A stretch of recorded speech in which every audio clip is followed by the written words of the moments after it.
Have you seen Sonic yet?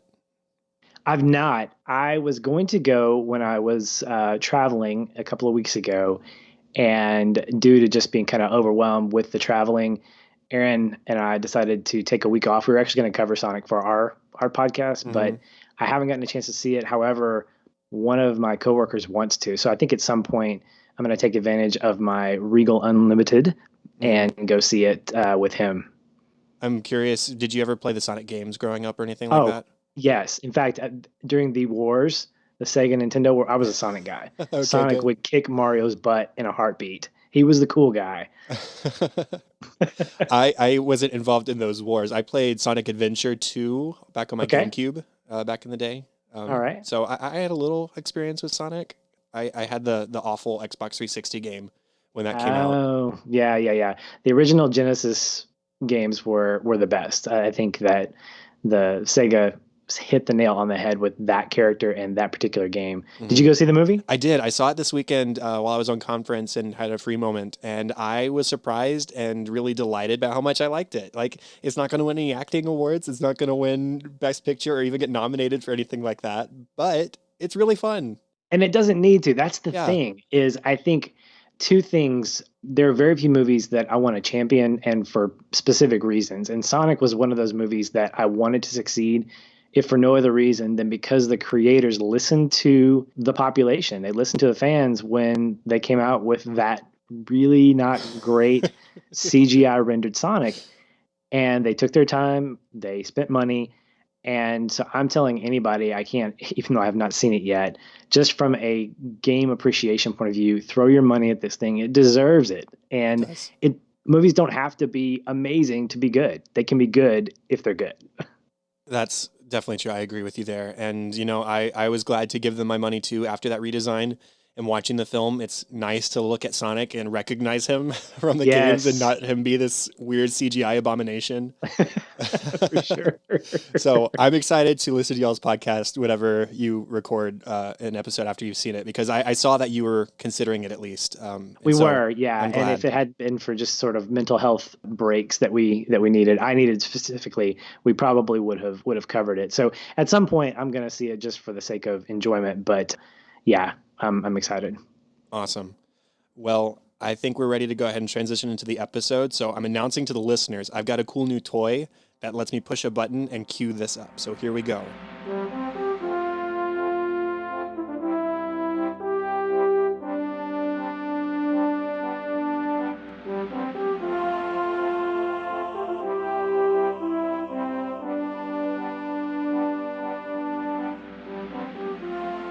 And now I can be real classy and slightly slide down the mixer as the track continues to play and I continue to talk. I'm sorry, I'm just having too much fun with this. I'm working with a pro here. I'm pretty proud of this right now that I've got. I'm working with the Mixmaster Chad. This is what we needed in Starbucks. This is exactly what we needed in Starbucks when we recorded. Oh, it is. Oh, 100%. And this thing Wow. has like 4 microphone hookups. And so next time Next I will movie hook we us hook up up in and we will be awesome and it Texas. will be amazing. We're gonna go to the The Starbucks place and to we're see gonna test thing out. movies. Exactly, exactly. The hot spot of the South, Texarkana, Texas. Well, hi Patrick, how are you doing? I'm great, man. It's great to be back on the show, and it's great to have a show to be back on. And welcome back Yes. to the world of Cinescope. Thank you. I'm glad to be back. It's been really fun stepping back into the watching movies and then talking about them chair, which I haven't been in a long time. I was so single focused on The Office for so long, and nothing wrong with that, but I'm glad to be doing this more regularly. And so I'm really excited to be talking about today's movie because one, it's one of my favorite musicals.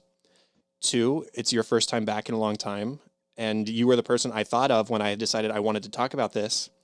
And three, we've got a remake of this movie coming out later this year by Steven Spielberg. And so there is so much to be excited about. And that is all to say that we are talking about West Side Story, the original 1961 film based on the Broadway musical. And I am ready to dive in if you are. Let's do it.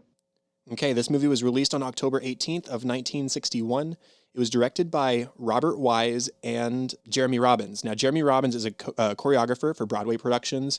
He did On the Town, The King and I, Gypsy, which he also directed, and Fiddler on the Roof, which he also directed. And Robert Wise is more of a just traditional film director. He directed The Day the Earth Stood Still, The Haunting, The Sound of Music, The Andromeda Strain, and Star Trek The Motion Picture, among other things. So what a gamut of yeah, directorial the whole pictures. span. He covered it all. It was written by Ernest Lehman, but it was based on, as I said, the stage musical by Robbins, who originally conceived the concept. That's a little bit repetitive, but it's okay, for the show. The book was by Andrew Lawrence, and the music was by Leonard Bernstein, and lyrics by Stephen Sondheim. And then that was based on the play Romeo and Juliet by William Shakespeare, which I have words to say about in a moment. Leonard Bernstein also did the musical On the Town, and Stephen Sondheim has grown into his own fame separate from writing lyrics for West Side Story in his 20s. He also did Gypsy, A Little Night Music, Sweeney Todd, and Into the Woods, which is my favorite by him, I think. And the movie stars Natalie Wood, Richard Beymer, Russ Tamblyn, Rita Moreno, and George Chakiris. So, now that we're past all that, I have a surprise. I want to push this. Okay, let's do it. What was your first experience with this movie, Patrick? Do you remember, or some of your earliest experiences? I was a sophomore in college, and up until this particular class of music appreciation, my musical palette lended itself to some musicals. I played Conrad Birdie in the hit musical Bye Bye Birdie. I say that sort of tongue in cheek. And I had some love for musicals in general, but it wasn't until my sophomore year when I was taking this music appreciation class, and my professor pulled up the quintet from West Side Story to explain a technique that we can talk about more when we get into the musical section of this. I don't want to spoil it too early. And I remember thinking, wow, this is phenomenal. Not just the music itself, but the way he was explaining it to me. And it made me want to go check it out. So I found it on a little thing called VHS. I don't know if the listeners are familiar with that, but I found it at a video store. Again, something that our listeners may not know about. And popped it in. And 2 hours and 33 minutes later, I had fallen in love. This was an amazing movie.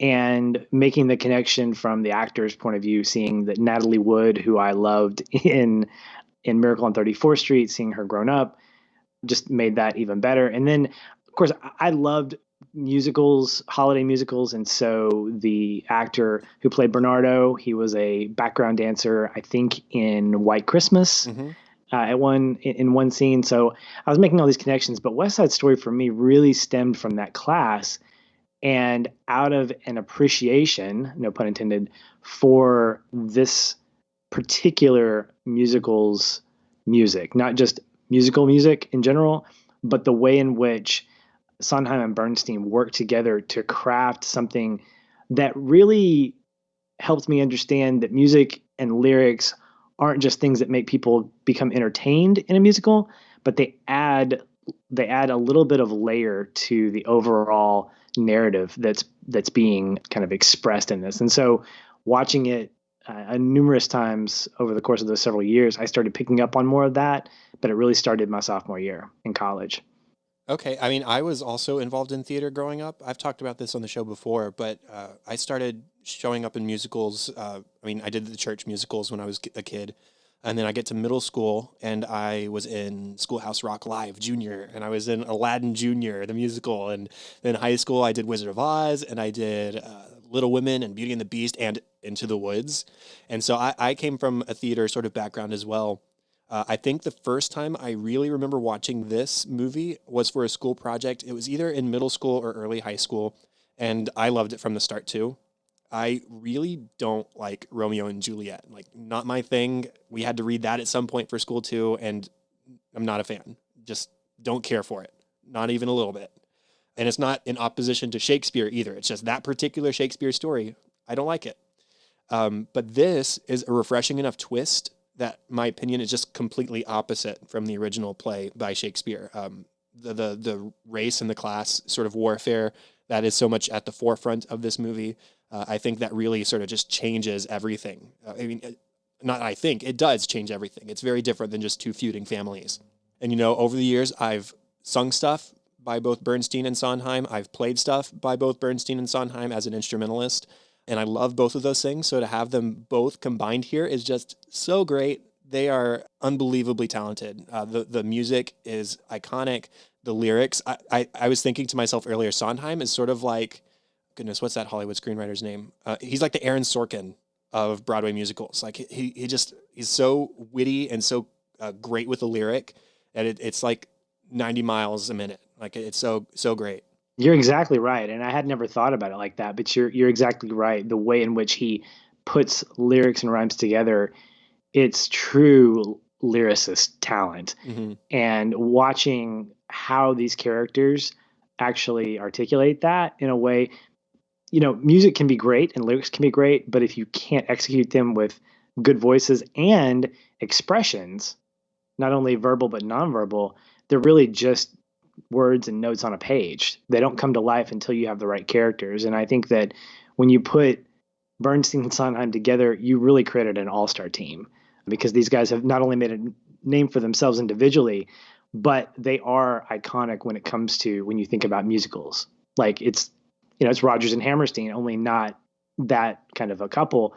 They're just that powerful. And like you, I think Into the Woods is probably my favorite Sondheim production Mm-hmm. because of those things, because of the wittiness, the kind of weird look that he gives, or weird twist that he puts on the fairy tale. Mm-hmm. And I think that what he brings to West Side Story is that kind of weird twist. Like you mentioned, this is based off of Romeo and Juliet, but you wouldn't really know that unless you'd read that, because it feels very refreshing. It feels like something that it makes sense. It's not forced. It doesn't feel like, oh, we're just trying to fit these two types of culturally different gangs in a world that is really wrapped around Shakespeare's story. And I love the fact that Shakespeare is uncredited as one of the authors of this musical. Well, and it's the same approach for The Lion King, for example. The Lion King is very much inspired by Hamlet. Yeah. So you've got that same, if you didn't know it, you wouldn't need to know it, but knowing that you can make those references, you can make those comparisons, and it's really cool that you are able to do that. Now going on to the story, I wanted to just start off with the thing I always talk about when we have this instance. There's an opening overture, and it's amazing, and we get to showcase Leonard Bernstein's fantastic music for a couple of minutes, and the visuals of the lines dropping. I think the first time I watched it, I was like, okay, what's going on? This isn't very interesting to look at least. But then when we get to the closing of the overture and we zoom out and we have the title card, and then all of a sudden the lines fade into the skyline of New York, that is so cool. And then we even get an intermission and an entr'acte. It is very much the Broadway experience in a film, which is really cool. I love that. And I will always shout out films that give us an opening. It's not an opening credits sequence, but it is an opening overture. I love that. I love the music being showcased for a moment by itself. Well, it's very obviously common for musicals to do that. I mean, Oklahoma does that. You've got Mary Poppins, I think, that does that a little bit. I recently rewatched Bedknobs and Broomsticks while I was traveling, and it does that as well. And I find it interesting that, if I remember right, in most of these overtures, you basically get every credit by every person that worked on it, as opposed to what our traditional movies today are really just more of your main stars, the headliners, and then your writer and director credits and cinematography and things like that. And then you get your supplementary stuff afterwards. What I enjoyed, Chad, was the transition to the visual of New York, Mm-hmm. and getting to see 1960s New York as it stood. This wasn't an animation. This wasn't a drawing. This was an aerial shot of the different pieces of New York, because New York in and of itself, in most movies and most TV shows, is a supporting character. It is a fantastic setting for movies. I talked about this on our Ghostbusters episode with one of our contributors, Jeremy, and I mentioned that Reitman wanted to show off the beauty of New York and the iconography of New York by having these different scenes set in these different places. So getting a chance in West Side Story to see during that overture an actual overture of the city, Mm-hmm. knowing that for the rest of the film, we're just going to get sets. We're not going to get pieces of New York. We're not necessarily going to be on location. I think it really helped get you into the world that we're going to be in, which is life in New York with Americans and Puerto Ricans. Right, and we also get the fantastic introduction to just the concept of the jets and the sharks in that opening sequence too. After the overture, we get the panning of the city from the sky, and then all of a sudden we hear the whistle, and the whistle is just kind of haunting. And I've got this on a button too.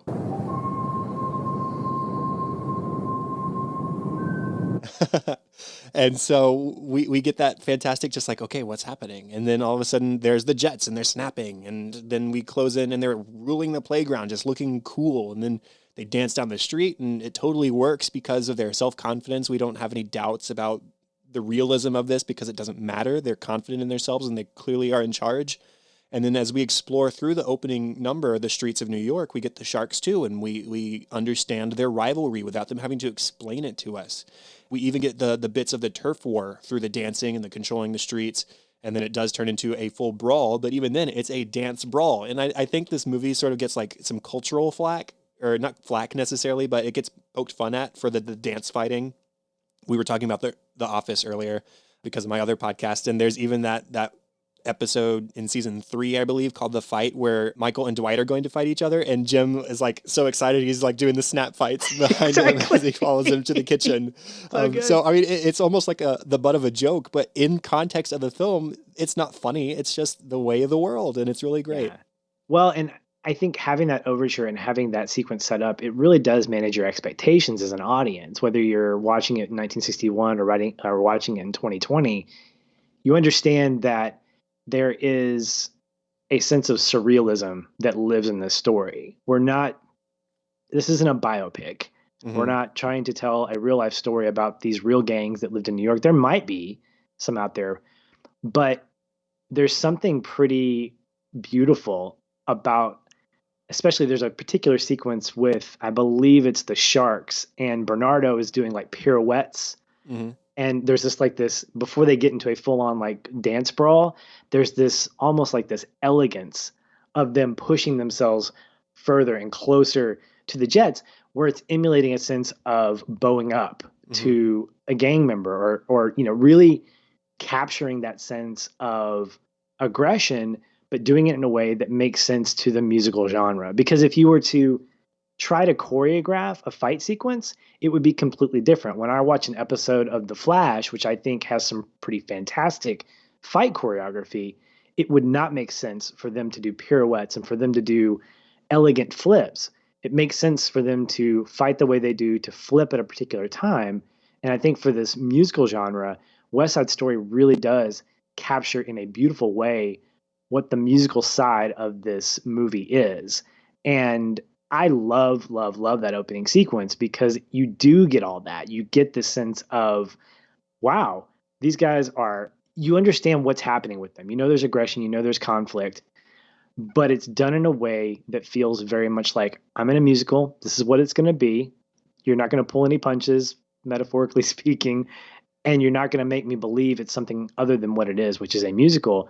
And so from that point on, I can appreciate the story knowing that, like most musicals, you're going to go into a lyrical sequence and like, I need to sing about this. And so unless you just don't appreciate musicals, it was very refreshing to get that opening set of dancing and music together. And something that opening also sort of establishes for us is, yes, that there's this elegance to the fighting in the film. There's this dance quality, this ballet quality to it. But the one moment where it is not a dance and it is taken very seriously is at the brawl under the highway when they pull out the knives. Yep. And so that contrast stands out immediately because there are parts of that are like obviously choreographed, but it's not the same elegant kind of choreography. It's jabs and it's swings and it's lunging after each other. And that sequence, since it is such a serious sequence and it has such a serious result, it makes sense that would stand out and be different from what we see at other points in the film when they're, quote, fighting. Yeah, and I love the deliberateness of that because of the fact that these guys want you to experience the severity of what's about to happen and what takes place. I mean, at this point, I think we're into spoiler-free territory. Oh, obviously. Yeah, we are spoiling all the things. So when you have that death, it matters. It doesn't feel cheesy because we've built up this moment that brings you into a place of reality. There's a knife. somebody gets stabbed. They're not getting stabbed with a pirouette. They're getting stabbed because somebody has literally lunged at them and has cut them and killed them. And there's weight there. Granted, in a musical, it's difficult to kind of experience that weight, but I think that this film in particular sets it up in a way where at that moment we've gotten so connected to these characters and to what's going on that when this actual fight happens, it not only makes sense, but it's significantly emotionally significant as well. What else about the story stands out to you? I really, really like the Jets and Sharks relationship. I like that from the very opening pitch, we get a rivalry, and that rivalry expands into a sense of understanding or misunderstanding culture. There are small moments throughout the movie where, in particular with Officer Krupke, I think it happens at the very beginning, but it also happens later on. I think in the drugstore, he doesn't like either gang, but there is a prejudice that he has, particularly towards the PRs. And I remember specifically in the opening, he does have a bias. He doesn't want these kids fighting because it's a headache for him. But in particular, he has a slant towards the PRs because, they're not Americans. I mean, they're Puerto Ricans. And that theme carries itself through. It plays out even within the relationships between a lot of the PRs. And you have this weight of a false sense of freedom that gets toyed with. So there are a lot of themes that get messed around with. And I think that for early 1960s, that was really interesting to see that take place.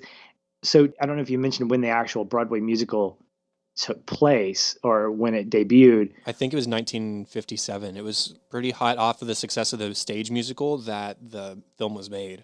Yeah, so having that kind of theme that really has relevance today, I think stood out to me more than anything because it's something that we can still connect to in 2020, this idea that even among groups that are against each other, they find commonality against the police, and the police, who are supposed to fight for all, have a bias towards a particular group. And that's a narrative that's definitely relevant today.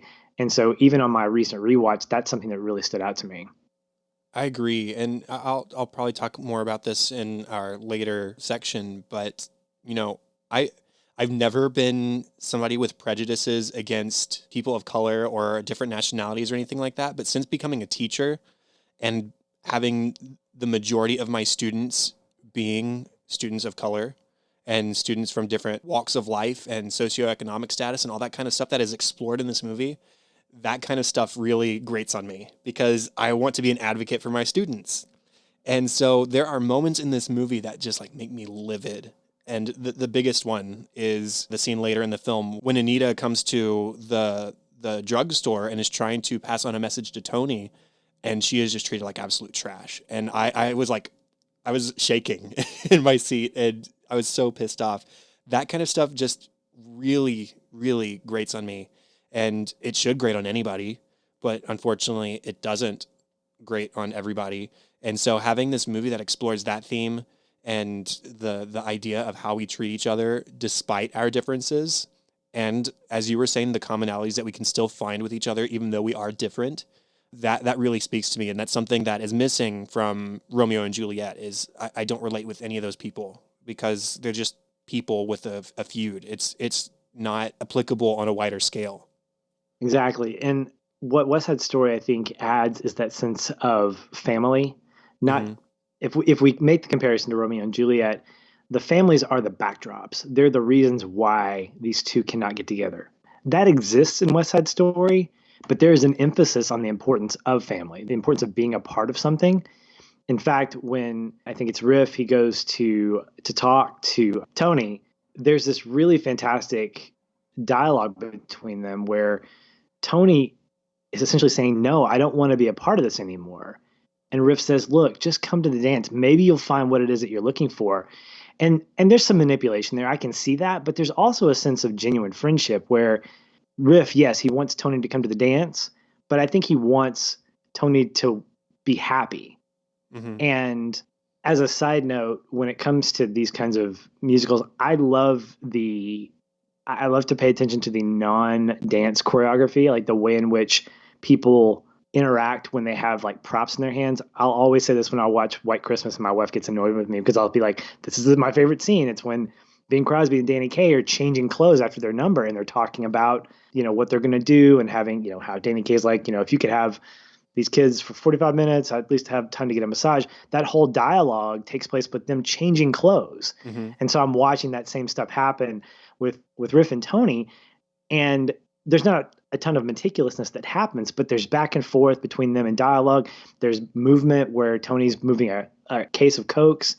And at one point, he cracks open a bottle using this fantastic technique. He doesn't have a bottle opener, so he uses like the edge of a pipe or something. Mm-hmm. And he sits down and he drinks, and you can feel the heat of New York and how he's been working all day, and he sighs. And it's at that point that he delivers that line, "I've been looking for something. I just don't know what it is." It's like I'm reaching out for something Mm-hmm. and I can't grab it. And Riff's trying to connect with that, but he's obviously not catching all that. But at the same time, he's like, "Look, come to the dance." And the dialogue in this movie is fantastic. I love the names that they have for these individual characters. I love that he says, "Maybe there'll be something twitching at the dance tonight for you," or something like that. And all that stuff kind of intermixed. You see a camaraderie. You see a common language that exists not only between Riff and Tony, but Bernardo and Anita and all these characters that I think allow us to believe they are who they are. I mean, the fact is Natalie Wood is not Puerto Rican. No. She's very much American that has been tanned up to look Puerto Rican. But I wouldn't have known that when I first watched this because I wouldn't have thought of her. I've only seen her in black and white up until they colorized and butchered, Miracle on 34th Street by doing that. But I didn't know that at the time. And so her dialect felt very believable, especially around these other actual Hispanic actors. And so for me, I think that sense of loyalty and wanting to stay connected with family really did allow me to connect with these guys and appreciate the movie. And it's one thing that I'm drawn to each time I watch it. Well, speaking of those relationships, let's talk about Tony and Riff. Starting off with Riff, he's obviously sort of the leader. He is the leader of the Jets at this point. He and Tony started it together, but Tony has gone off and been enlightened and is doing other things with his life other than picking fights and controlling turf. He's being an adult. Yeah, that's basically it. He's being responsible. Yeah. But Riff, he's still very likable. He's still respected by the other members of his group. They go to him. He's got final say in decisions when they go to the War Council later. And he obviously still has this really close relationship with Tony, even closer than everybody else has. When he says, "Okay, I got to get Tony. He's going to be the one to go with me to the War Council tonight." I think it's Action who says, "Who needs Tony?"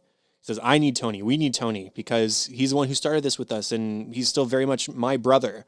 And so we have that scene where Riff is talking with Tony and convincing him. They talk about how for the last several years they've been living together because Riff doesn't have anybody else. And so he really depends on Tony for a lot, for a home, for food, for this relationship that they have. And Tony shares that loyalty to Riff. And that's what sort of leads to the tragedy later at the Rumble when he tries to stop Riff on Maria's request to just stop the Rumble altogether. And him interfering in the fight basically leads to Riff's death. And Riff's death leads to Tony feeling anger and being reactionary and killing Bernardo in retaliation. And then after that, he is so wrapped up in anguish because he realizes what he's done and he realizes what this might mean for his future with Maria and his future in general. In fact, he tells Maria that he's going to go to the police to turn himself in. So he's very much a person who is taking responsibility for himself. He's still very loyal to the people he cares about, whether that's Riff earlier in the film or Maria later in the film.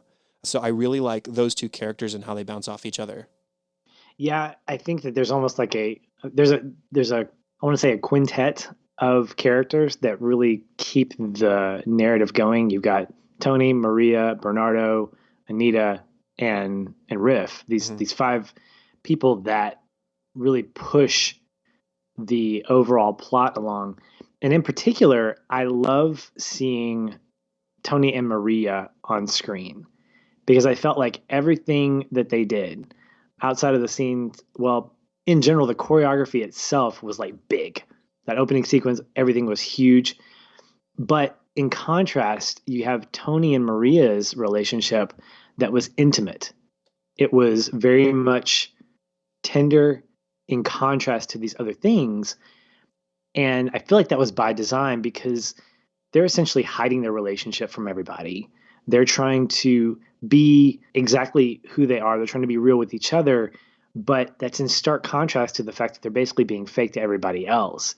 And so when it comes to that Rumble, what's important about the Rumble is that I won't say true feelings come out, but vulnerability is exposed all over the place.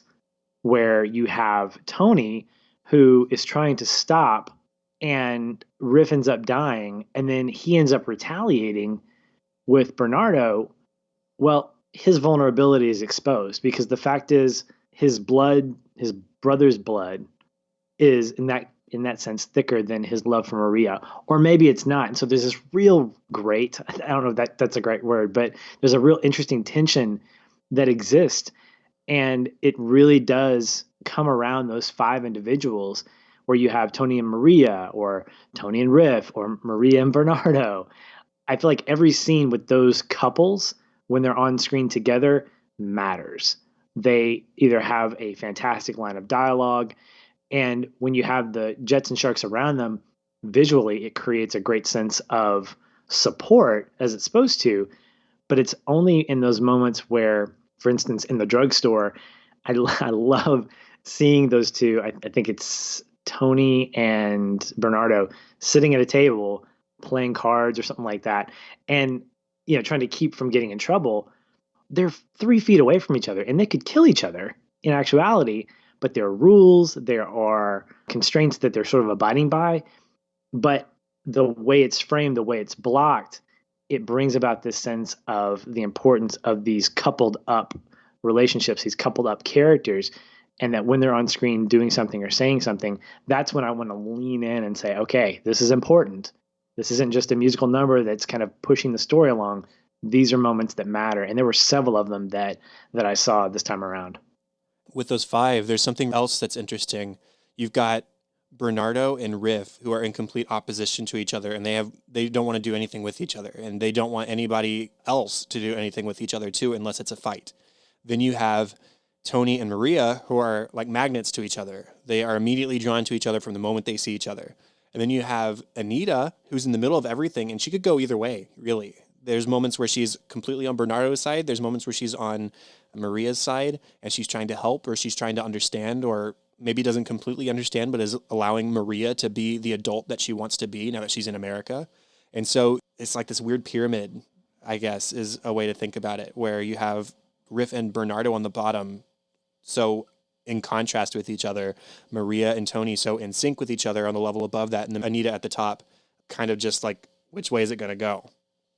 It's a very intentional way of creating these characters to fit with each other. I said on our episode that what I love most about West Side Story is that this musical has so many layers to it. And I think you made a great visual by showing these strong connections and the strong dissonance and the strong consonance with these character pairs that really amplifies that sense of layers. I mean, there are layers of ideas that are stacked on top of each other. The importance of being part of something like being an American, or being part of a gang, or being in love with someone. I mean, all those things are represented by any one of these characters, because Anita, she wants to be an American, and she wants to appreciate everything about America, even so far as looking past the prejudice and the racism to a point that she gets to experience the reality of where she is in that scene that you mentioned earlier in the drugstore. On our episode, Aaron mentioned, I think it was that scene in particular, that she actually, the actress ended up crying after that scene because it was so real to her. Like, what you see on screen, I think the director had said, just get into the role and go for it. And so what you see, her reaction, the way she screams, the way she she gets scared is genuine. Mm-hmm. And I think that was so important for her, not because it needed to show her that Americans suck, but to show her that the American dream is, in a sense, a pipe dream if you're not the right skin color, Mm-hmm. that it's not afforded to everyone. And so this, for her in particular, I think what's interesting about her is her optimism just goes down and down and down and eventually caves in that moment. And to me, I think that's representative of the fact that those who want this but can't get it either live in a sense of naivety or they live in a sense of pessimism. And that's what I think, looking at her versus Bernardo, they're kind of polar opposites. They're both Puerto Rican, so they're similar, but they're also different. And it took her experiencing that to, I guess, get to the quote realization that being an American isn't just about living in America. Optimistic is exactly the word I used in my notes for Anita as well. She's open to the possibilities of American life, and she's willing to let Maria do what she wants. Still, her affection is for him, so when he does die, she does have that moment where she sort of turns against Maria because she discovers that Tony stayed the night after killing her brother, and she feels betrayed. She says, Tony's going to leave you lonely. A boy like that cannot love. A boy who kills cannot love. But Maria says, it's not that black and white. Just as Anita loved Bernardo and forgave him his faults and his mistakes, Maria does the same for Tony. And Anita's momentarily swayed. She says, okay, I will pass on this message to Tony for you. I understand that you love each other, and I understand that has some weight and some importance to it.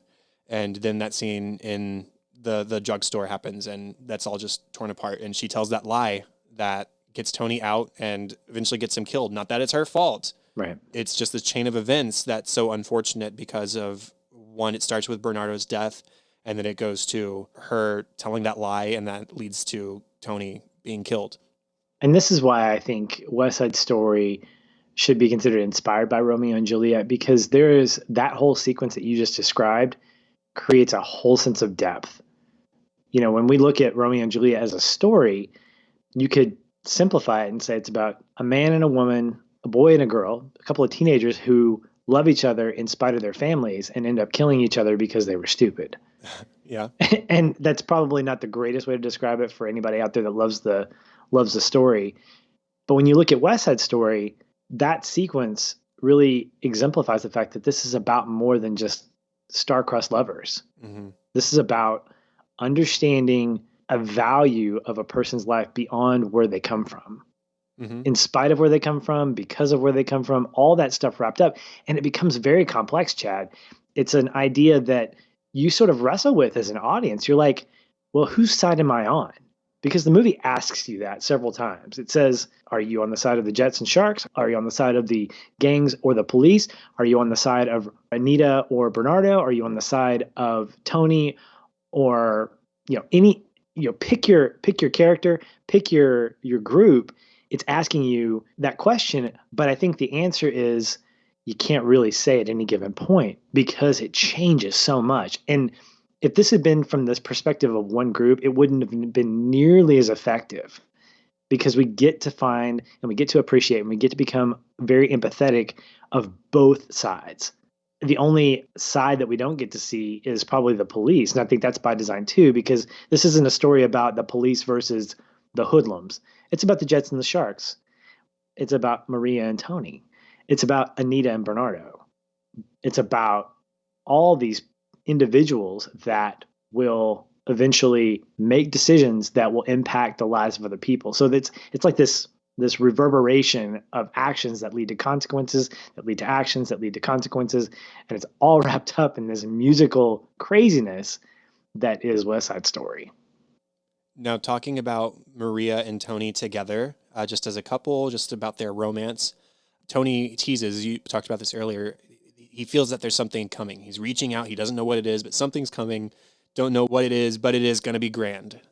That something ends up being Maria at the dance. And I adore that moment when they first see each other across the dance hall, because even though something like that could feel incredibly cheesy, it could feel incredibly corny and just like, oh, got to roll my eyes at this. This is kind of ridiculous. But because of that hinting towards this almost feels like I'm drawn to this dance, to this there's something big coming in my future. And Maria says the same thing to Anita. This is my first night as an American girl. This is my big chance to introduce myself as such. And so they both go with these expectations, and both of them fulfill their expectations in meeting each other. And later that night, when he goes and visits her, and they have the balcony scene, of course, he says, "I love you," that first night. And to me, at least, it's, again, not an eye roll moment because it's so genuine. We've seen just the progression of something's coming. Oh, wow, she is beautiful. Oh, wow, he's really handsome. They have this special moment on the dance floor. And then the fact that he seeks her out and finds her, and they share this moment, it feels genuine to me. And I don't mean this to be like a bashing on Romeo and Juliet episode. That's not what I'm trying to do. But like, I feel if I saw Romeo and Juliet and that moment happened with them, and it's just like, oh, wow, this woman is so beautiful. Whatever. I'm not going to try and speak Shakespeare. But that feels like an eye roll moment to me, because it's like, oh, okay, yeah, you love her, sure. But the way it builds in this adaptation really works for me. What I think is appealing about this, in contrast to the Romeo and Juliet love story, is that the thing that both of them are reaching out for is not necessarily to fall in love with someone. Mm-hmm. What we get from Tony is that what we glean is that he's been working for a while. He's trying to live the straight, be on the straight and narrow. We don't really know what his motivation is. We know that he's just kind of gotten out of gang life, and that he's really just trying to get his life together. He's matured. Contrast that with Maria, who I think Natalie Wood plays her innocence really, really well. There's something I picked up this time around was she's kind of complaining about having a baby dress. She said, "Could we not dye it red?" And then she puts it on and she loves it. Mm-hmm. And you can see Anita just being like, "Yeah, I was awesome. I made this." But what I realized, Chad, was when you have that moment with Tony and Maria at the dance, which is choreographed really well, everything's blurry, and then the background cast is moving in slow motion. I thought that was pretty amazing. She's in that white dress. Had she been in a red dress, had she been in a different color dress, something that wasn't white, that didn't stand out as much, physically, I don't think he would have noticed her. But the bigger, like 30,000-foot observation I made is that ultimately they're both looking for I believe they're both looking for significance beyond just the world that they've lived in for so long. They're both, I believe, trying to break out of this sense of it can't just be about the life that we live here in New York. It can't just be about not being a Puerto Rican or being a shark or being a jet or being related to a jet or a shark. There's something more. And so his looking at her and her looking at him, I think, opened them up to feel free. And they saw each other not as an American, as a Puerto Rican or a jet or a shark in that kind of thing, but as human beings. Everything was torn down. Granted, it was sort of truncated. We didn't get that explanation. And I don't know that we were meant to get that explained to us. But particularly on this rewatch, I realized that I felt like they were longing for something. And it wasn't just a superficial love to be with someone. It was about saying, being with you, Maria, helps me see a world that I would never see beyond the world that I know, which is the world of the Jets. And I think Maria, looking at him, says the same thing. She wouldn't see a world beyond what her brother does, and beyond the sense of Americans being pigs and Puerto Ricans being the best. So when you see them together in that moment, and you see him confess his love to her later on in that, I guess you could call it, iconic balcony scene that's reminiscent of Romeo and Juliet, you're right.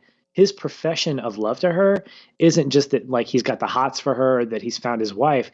He's found freedom.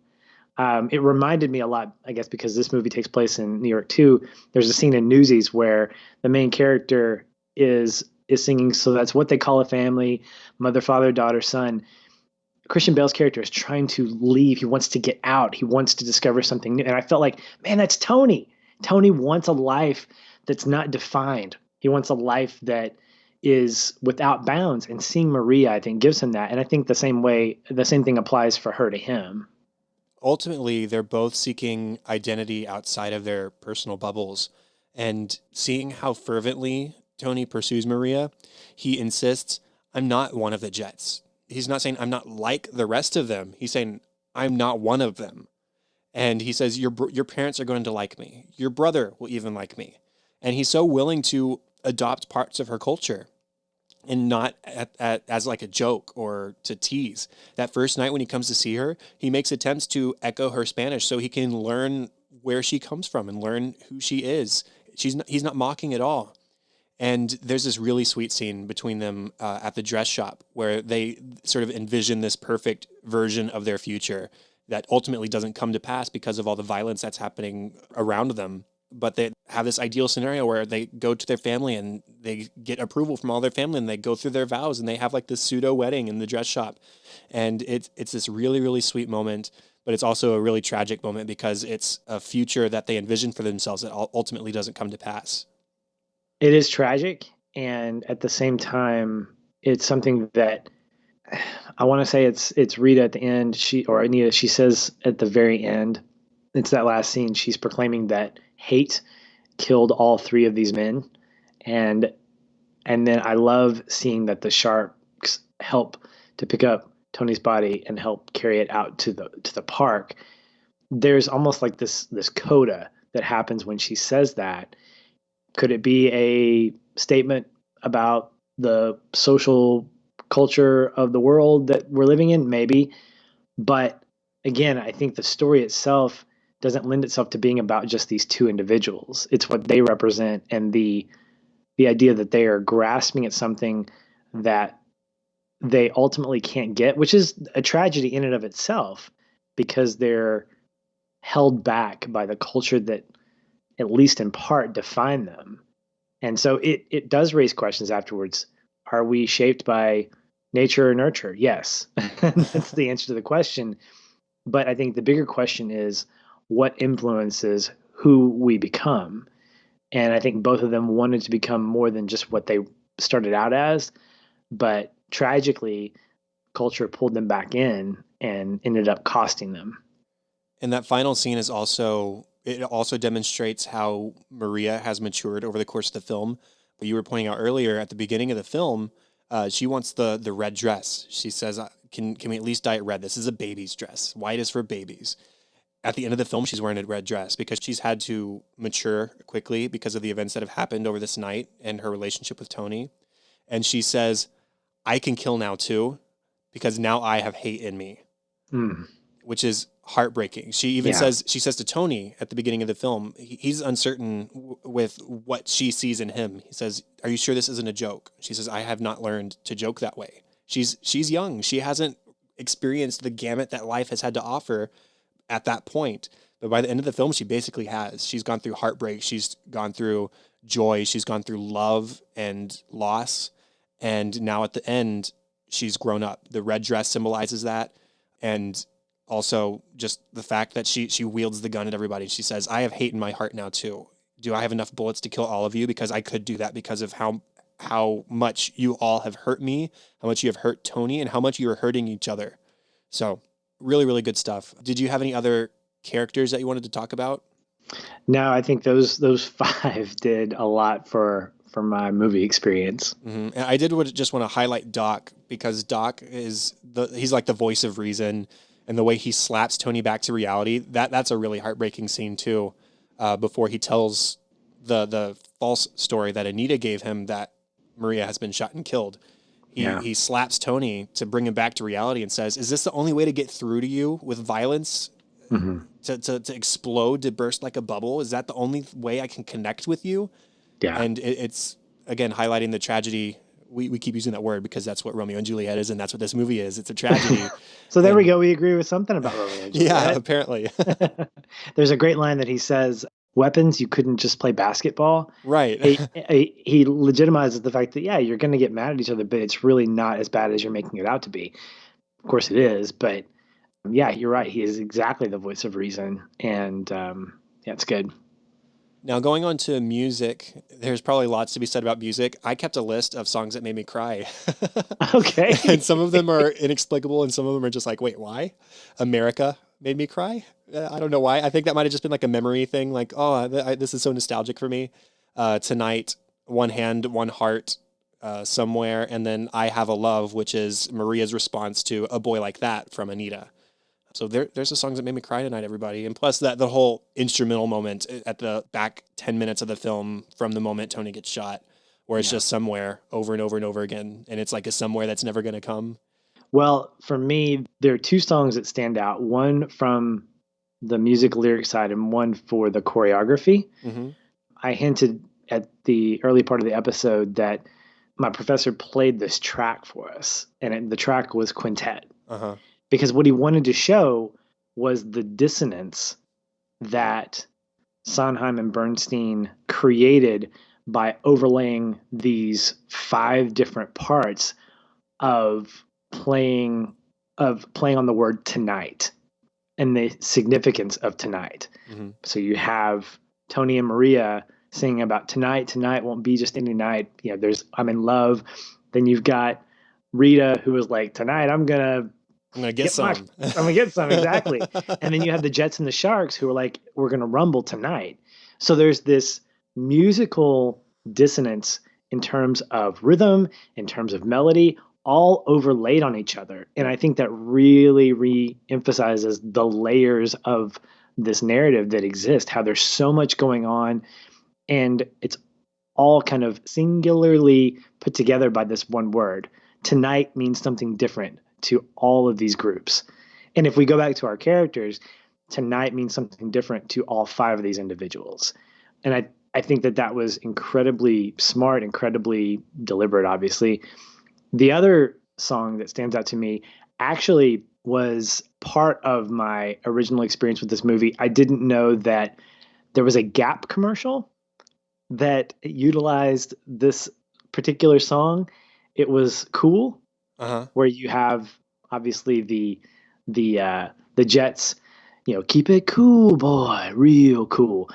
I remember seeing that in a Gap commercial and like seeing it in West Side Story and going, oh my gosh, they totally stole this from Gap. And I'm like, no, you didn't. It was the other way around. I love the choreography in this. I love that everybody is exactly that. They're cool. I love seeing riffs in, easy action. And it goes back to that prologue where you have this combination of really great singing, really great choreography, but really emphasizing the fact that, you know what, they're ready to fight, but they got to keep it cool. Mm-hmm. And it's probably next to Quintet, probably my favorite song because it's fun to sing. It's when I talk about this movie with my family and my wife, I'll be like, I'll just snap and I'll say, hey, babe, let's keep it cool, boy, real cool. And she just shakes her head at me like she normally does. But it's probably the track on the soundtrack that stands out to me, probably for the cultural reference more than anything. But it's one that stays with me. If I think about West Side Story, that's the first song that comes to mind right after Quintet. I think most of the songs that really stand out to me are the love songs. I mean, in high school, I really liked G Officer Krupke, and I could probably still sing all the words to G Officer Krupke. And the Jets song is obviously really great too, but now just thinking about the things that I like to listen to the most, there's Tonight, there's Maria is really, really good. And what's really cool about Maria is that interval, Maria, it's like it's leading into that final note, Maria, and it's like a resolution. And at the very end of the song, it goes, Maria, and it changes it at that very last time. It's just such a cool musical technique, the way it leads into that it leans into the tension and it resolves it, and it's really, really sweet. But yeah, I love all those. And Somewhere obviously is really, really sweet, and One Hand, One Heart is really, really sweet. So those are my like standout songs, but Cool is fun. Anything that has that big choreography, really, really great. And I was reading earlier that Cool was just so intense that it led to like people passing out. And, Jeremy Robbins, something worth pointing out, Jeremy Robbins, he's the choreographer. And so he's a co-director for this film, but he just he directed the choreography sequences. But he actually got fired at a certain point because he couldn't contain himself. He would say, okay, let's rehearse this over and over and over again, and let's film this over and over and over again. And he wouldn't know when to say cut. And then he would say, I actually listened to an interview with Russ Tamblyn on Alec Baldwin's podcast just this past weekend, who plays Riff.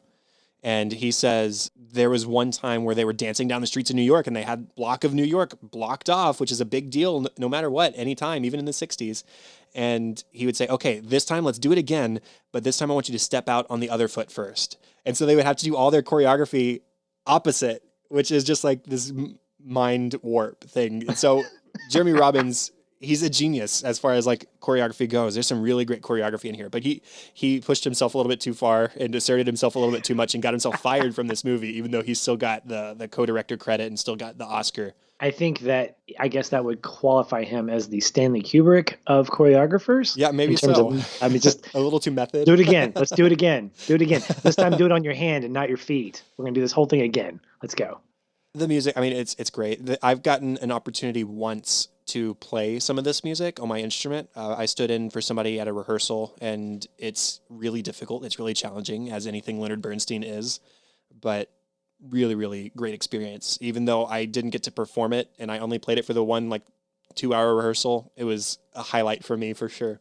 So lots of great music, and we don't need to tell you that because it's Leonard Bernstein and Stephen Sondheim. So to go into our final section, this is going to be a little bit of a change, and it's going to be going forward on Cinescope. We previously called this section themes/relevance, but it was always like a nebulous kind of thing. Okay, guys, let's talk about the takeaways or the themes or the how is this relevant to you kind of section. And so I'm rephrasing that, restructuring it. This is now the impact section, which is not too dissimilar from Feelin' Film's connecting point. Although we're not necessarily naming a scene, it's a better word to sum up what exactly we're aiming for in this part of the discussion. How has this film impacted you or impacted others or things you do take away? We can still talk about the same thing. So is there anything in particular that really stands out aside from things we've really already talked about? Well, I wanted to touch on the idea of understanding other cultures. And with Parasite recently winning the Oscar for Best Picture, there was so much celebration, even though it essentially shattered my Oscar picks and lost me a pop. No, it didn't. Other things did that. But I've had a chance to talk to a couple of folks. Matt Fletcher, he's one of the members of our Facebook group, and he mentioned specifically just how he cried because as an Asian American, someone who is natively from Korea, seeing that kind of representation just completely impacted him and how he was so proud of that. So taking that and coupling it with, over the last 2 or 3 years, being exposed to the culture that we're in, where racism in various forms is very much a reality, kind of digesting all that. Watching West Side Story now, even from several years ago, and particularly from the first time I watched it, has changed my opinion, not for the better or worse towards the movie, but it's made me appreciate and somehow in some ways depreciate the movie. I'll go with the bad first. Watching Natalie Wood as an American playing someone of a person of color, I don't know what kind of talent there was out there. I know that Anita is not Puerto Rican. She is, I think, Russian American. And so there's definitely, I won't call it like whitewashing or, the blackface type of thing, but it called attention to the fact that what we're going to get in the 2020 version of this is going to be really interesting. Mm-hmm. Are we going to get true representation of Puerto Ricans playing these characters? I hope that's the case. So I'm very much aware of that. I'm very conscious of that. But at the same time, there's a real relevance to what is shown to us through this narrative, that racism is still a real thing, that there are people out there that are guilty because of being just deliberately racist or deliberately prejudiced or deliberately just hateful. And there are those who are guilty by omission too. And that's something that I've worked through and struggled with, is not only with my own personal life, but also trying to get to the place of saying, what do I contribute for or against this narrative of white privilege or of representing people of color? And so, even before our episode started, I was talking to Matt about this idea that I want to kind of get more exposure to Asian films and the what I'm calling tales from the East. And so getting recommendations from him and other people that have that kind of understanding so that I can appreciate filmmaking across the globe, not just so that I can be more culturally relevant. And so when I watch West Side Story, what I see is a reminder that even if you don't look like me or talk like me or act like me, it doesn't make you any less of a person. And that sounds very shallow and very much like a, wow, you're kind of a jerk, Patch. Why are you talking like that? But that's the truth because for a long time, I had one worldview. Even my faith is shaped with a worldview. And so being able to understand that other people from a faith-based standpoint don't believe the same things I do, they might have conflicting beliefs that I do, it doesn't make developing and maintaining really great friendships and really meaningful relationships with them impossible. In fact, it encourages that because I need to understand people around me and the worldviews that they represent because it helps me understand the world around me. And so for me personally, I look at West Side Story as an opportunity to sort of explore that, to feel like in the context of a musical, a narrative exists to help us get to a place where we understand that there are people around us that are different and that doesn't make them any less than we are. That if anything, it encourages us to, like Tony, reach out for that thing that might help us understand more about the world that we live in, because it's beyond a microphone, it's beyond a southern state, it's beyond even a faith that drives us, that there's a world out there that I need to be exposed to and that I want to be exposed to so that I can understand and at the very least love people genuinely that I wouldn't normally have in my circles. And so I'm grateful for this movie, and I'm grateful for that exposure that I've been given and how it's helped me kind of see this movie in a different way. I like all of that, but I also, just from like a perspective of exploring different types of Americans, like obviously not all Americans are white people. In fact, the majority are probably not white people anymore, which is awesome. There's the moment when Shrank comes up and kicks the Puerto Ricans out of the drugstore. And as they're walking out, they whistle, "My country, 'tis of thee." And it's just a really fascinating and genuine moment that points out, yeah, these guys are from Puerto Rico, but where do they live now? They live here. They're Americans. And Puerto Rico, hey, guess what? It's part of America too. So we have to set aside those biases that we have.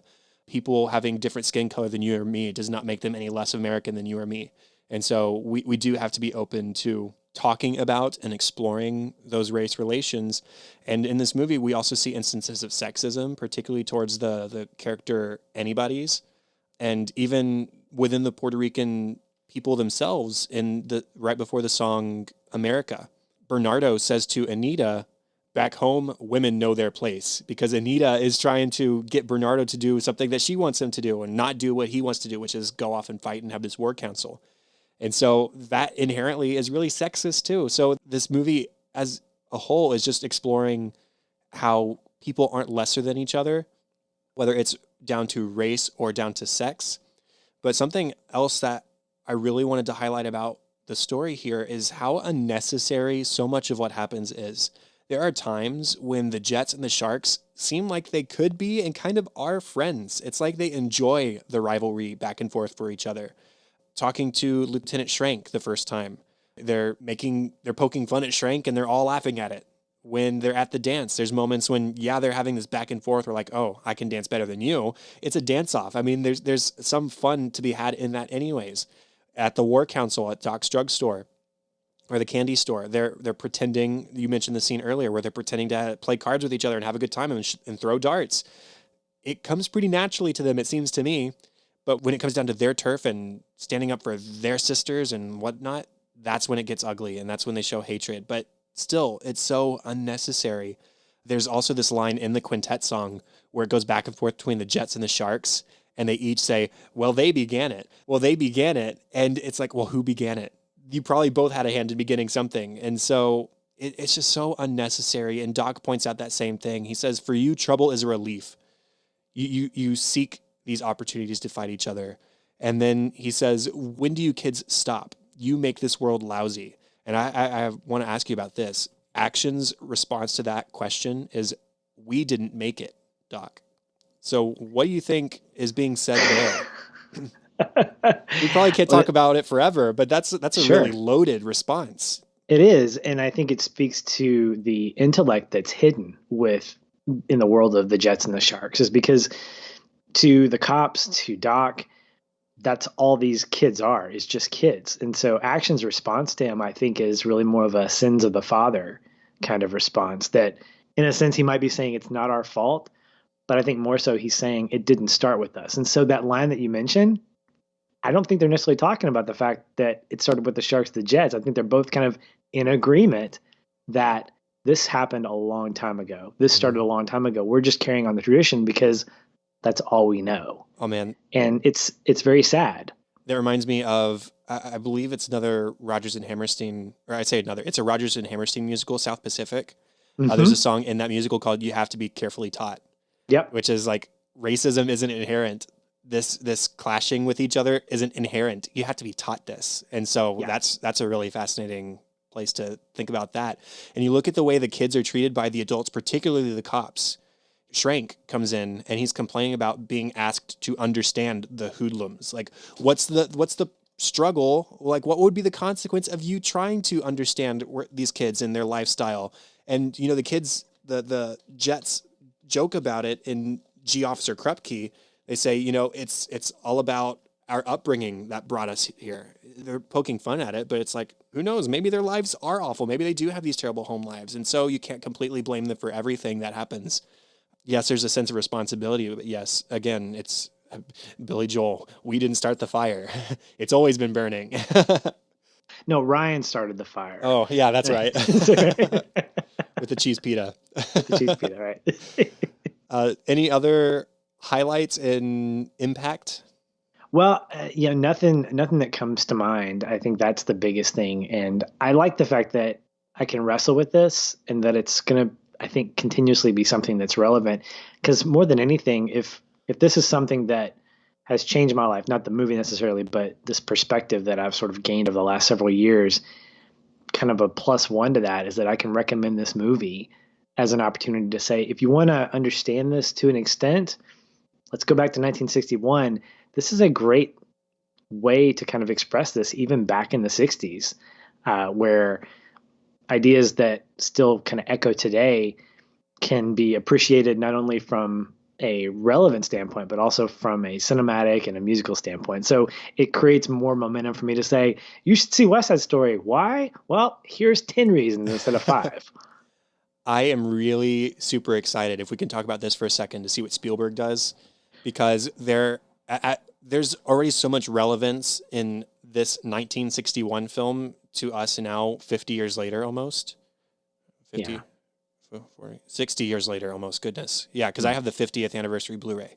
So there's already so much in the 1961 film. I can't imagine the way Spielberg's going to explore some of these same themes, except to maybe even a greater extent in this new film. So I'm cautiously optimistic. I think it was delayed a year. I remember when we were talking about on Feelin' Film, our most anticipated of 2019. I think this was one that came up. It was, and it was delayed a year. So that never really bodes well. Although, it just means that he just didn't finish production or something other random. I don't know a lot about it. I don't even know about the cast or, if it's going to center around Puerto Ricans and Americans, or if it's going to be more relatable to today's culture where you have other minority races or whoever. I think more than anything, I'm cautiously optimistic at Spielberg taking on a musical, because this is not in his wheelhouse. But the fact is, man, I mean, you have a guy who has a great track record of making great movies. You also have a guy who has the ability to make okay movies, but more than anything, I think most, if not all of his movies have a emotional connection to them, which, as we say on our show, is probably the most effective part of watching a movie. So you couple that with what I think will be an abundance of these themes that we've talked about, and I feel pretty good about what it's going to be, and I'm looking forward to it. Well, just to put maybe a few things at ease, yes, it might have been delayed as far as release date goes, but it wasn't because of like reshooting or anything like that. They didn't start filming the new West Side Story until June of last year. They didn't finish filming until September of last year. So there was no way it was going to make a end of 2019 release anyways. So I'm glad that they're having time to work on it. Ansel Elgort is playing Tony. Great.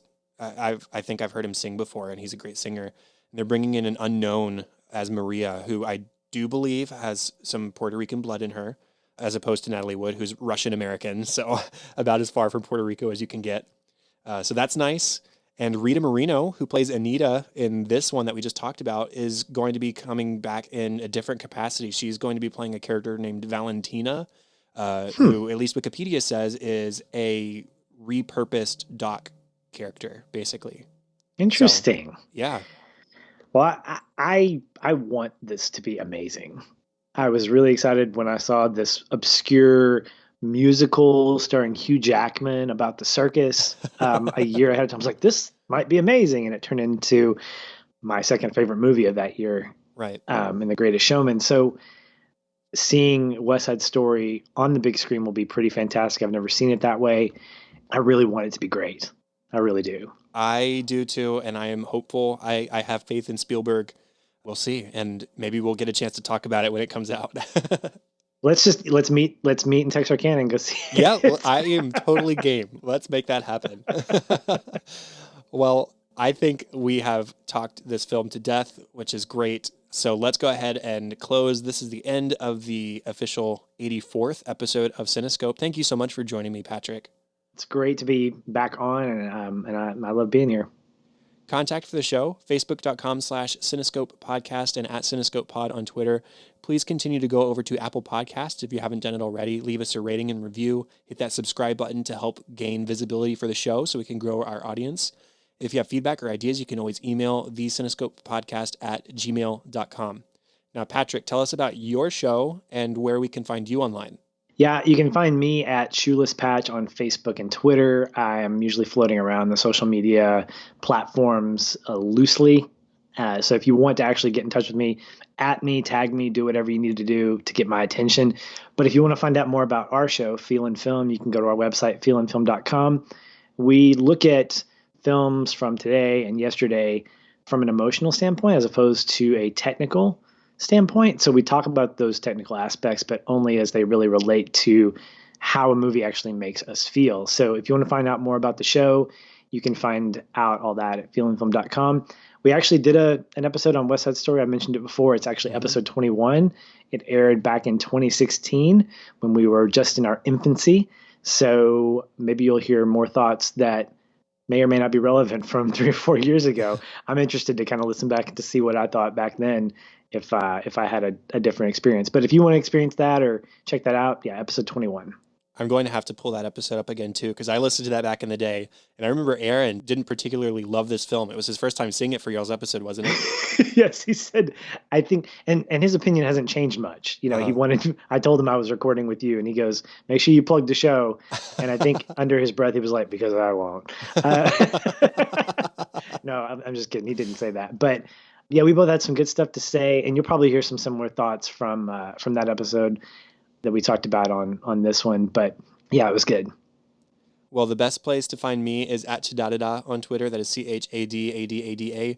Also, my other podcast, An American Workplace, where we talked about every episode of The Office from NBC. You can find that where podcasts can be found and workplacepodcast.com. And show notes and contact information for this show can be found at thecinescopepodcast.com.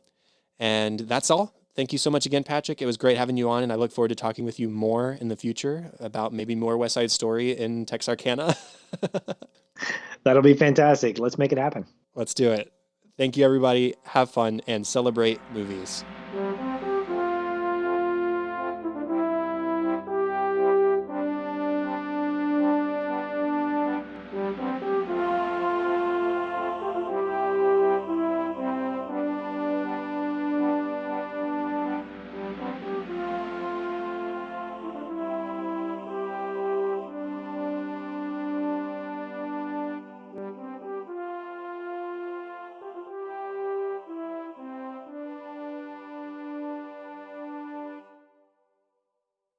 So I'm serious. Like if I can make it happen, if you want to meet in Texarkana, we should go see it. I will I'm do not it, and I will bring my setup, and we can record in Starbucks again or whatever. That sounds great to me.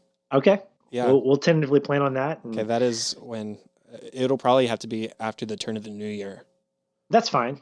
just because holiday travels and Oh whatnot. gosh, yeah. I mean, it's we front load a lot of our episodes during the holidays because we both travel, or because I travel, and it's difficult to break away. So, yeah, if we can make that happen, I'd love that. Yeah, it comes out December 18th, which I might actually be able to do right before holiday travel, but it just depends, and we can Okay. discuss that when we get closer. Yeah. Real quick, for your benefit, I didn't plug this on the show, but there's a book that I got called Something's Coming, Something Good, West Oh Side yeah. Story, and the West Side Story and the American Imagination by Misha Burson. It's a really just kind of a commentary on the musical, its history. She breaks down some of the choreography, some of the scenes, kind of Hmm. puts her own little spin on, hey, this is why I liked it, that kind of thing. But it's really good. It's really, really good. Okay, I'll look into that. And Okay. you should check out that interview that I mentioned with Russ Tamblyn. Yeah, Um, I wanted to I wanted to write that down. Let me yeah, so it's Alec Baldwin's podcast. It's called Here's the Thing, which is actually my favorite podcast. It's really, really great. Alec Baldwin's a fantastic interviewer. Russ Tamblyn, I mean, he's like 88 years old now, but he talks about West Side Wow. Story and he talks about some of his other films in his career, and it's a really great conversation. So, Okay. I'll queue it up. I might have some time later in this week to sit down and put my ears on because mhm. when you manage people, you can barely get a chance to just Yeah, kind of plug in and do your work. So yeah, I I know know the as a feeling. teacher that's difficult for you. Yeah, I had a work conference this past weekend and I was able to catch up on a lot of podcasts, which is really great. And that was one of them. Good, good, good, good.